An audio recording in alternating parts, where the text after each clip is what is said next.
আজকে সকাল সকালই ঘুম থেকে উঠেছি। সামনে ঈদ।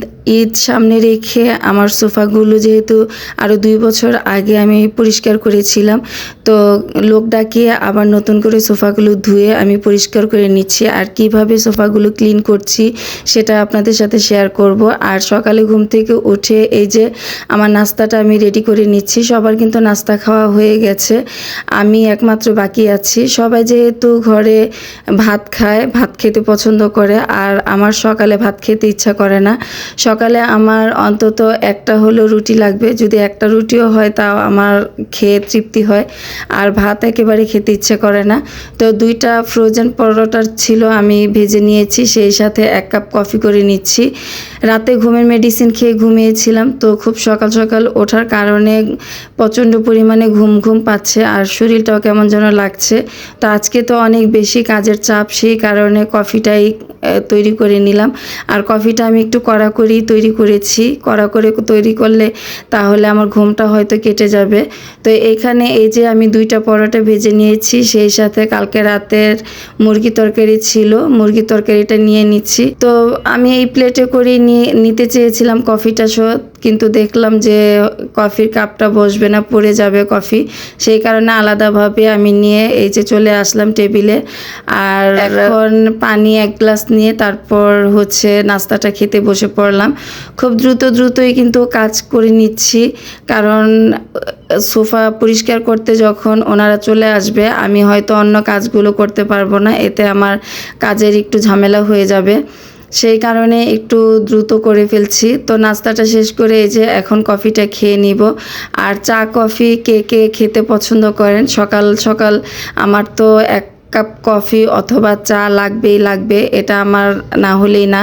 তো আমার নাস্তা করা শেষ করতে না করতে এই যে সোফা ক্লিন করার জন্য ওনারা চলে আসছে।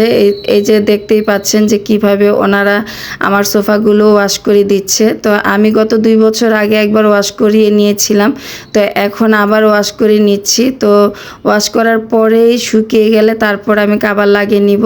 তারপরে ওদিকেও ওনারা সোফাগুলো ওয়াশ করে নিচ্ছে, এদিকে আমি আমার সংসারের কাজগুলো করে নিচ্ছি। দুপুরে রান্না করতে হবে, সেই কারণে আমি আর ওনাদের যাওয়ার অপেক্ষা করলাম না, সংসারের কাজ করতে শুরু করে দিলাম। তো এই যে আমি যে ক্যাবিনেটটা এনেছি কিচেনের সব কিছু রাখার জন্য, এই ক্যাবিনেটটা কিন্তু আমার বেশ উপকারী আসছে। এই ক্যাবিনেটটা আনার পরে আমার কিচেনটা অনেকটাই ফাঁকা হয়ে গেছে, আর কিচেনের গ্যাদারিংও কমে গেছে। কিচেন থেকে অনেক জিনিসপত্র আমি সরিয়ে ফেলেছি, এখন একটু ফাঁকা ফাঁকা লাগছে। তো ক্যাবিনেটের ওপরটা পরিষ্কার করে এই যে এখন রানারগুলো উঠিয়ে টেবিলটাও পরিষ্কার করে নিচ্ছি। আর টেবিলের গ্লাসের নিচে বেশ ভালো ধুলা জমেছে।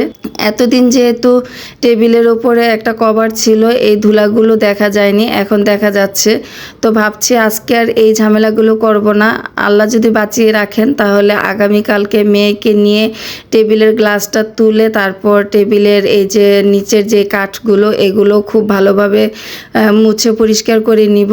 তা আমি টেবিলের গ্লাসটা মুছে রানারগুলো আবার বিছিয়ে দিলাম, বিছিয়ে তারপর এই যে টেবিলের উপরে যে জিনিসগুলো ছিল একদম সিম্পল কয়েকটা জিনিস আমি টেবিলের উপরে রেখেছি। আর সিম্পলভাবে টেবিল সাজাতে আমার বেশি ভালো লাগে, আমি কখনো টেবিলের উপরে গ্যাদারিং করি না। আর আমার এই যে ক্যাবিনেটটার উপরেও কিভাবে সাজিয়েছি এটা এক পলকে আপনাদেরকে দেখিয়ে দিলাম। আর ক্যাবিনেটের ভিতরটা এই তাকটাতে আমি এই যে নিচে রাইস কুকার এবং ব্লেন্ডার রেখেছি, আর উপরে বিস্কিটের বয়মগুলো রেখেছি। আর এই পাশের তাকগুলোতে আমার রান্নাঘরের যাবতীয় যত মশলা থেকে আটা, ময়দা, হলুদ, মরিচ যা কিছু আছে সব কিছু এই তাকগুলোতে আমি রেখেছি। আমার মানে রান্নাঘরের কোনো কিছু আর বাকি রাখিনি, সব কিছু এটার ভিতরে হয়ে গেছে, এবং আরও অনেক কিছু রাখাও যাবে, এতটা ফাঁকা জায়গা আছে। তো আমার ক্যাবিনেটটা কেমন হয়েছে আপনারা কমেন্ট করে জানাবেন। তারপর চলে আসলাম এই যে আমার বেডরুমে বিছানাটা গুছাতে। তা আমি যত তাড়াতাড়ি কাজগুলো দেখাচ্ছি তত তাড়াতাড়ি যদি বাস্তবে কাজগুলো করে নিতে পারতাম তাহলে হয়তো আরও বেশি ভালো হতো, সেটা তো আর সম্ভব না।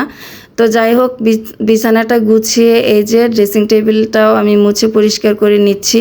ওই বরাবরের মতো একই কথা, চারপাশ যেহেতু খোলামেলা বাসা, আমার প্রতিদিনই এই জিনিসগুলো মুছে পরিষ্কার রাখতে হয়, না হলে একেবারে ধুলায় গ্লাসগুলো একটু ঘোলা ঘোলা হয়ে যায়। তো ড্রেসিং টেবিল আলমারি পরিষ্কার করে এখন ওয়ার্ড্রোবের উপরটাও পরিষ্কার করে নিচ্ছি।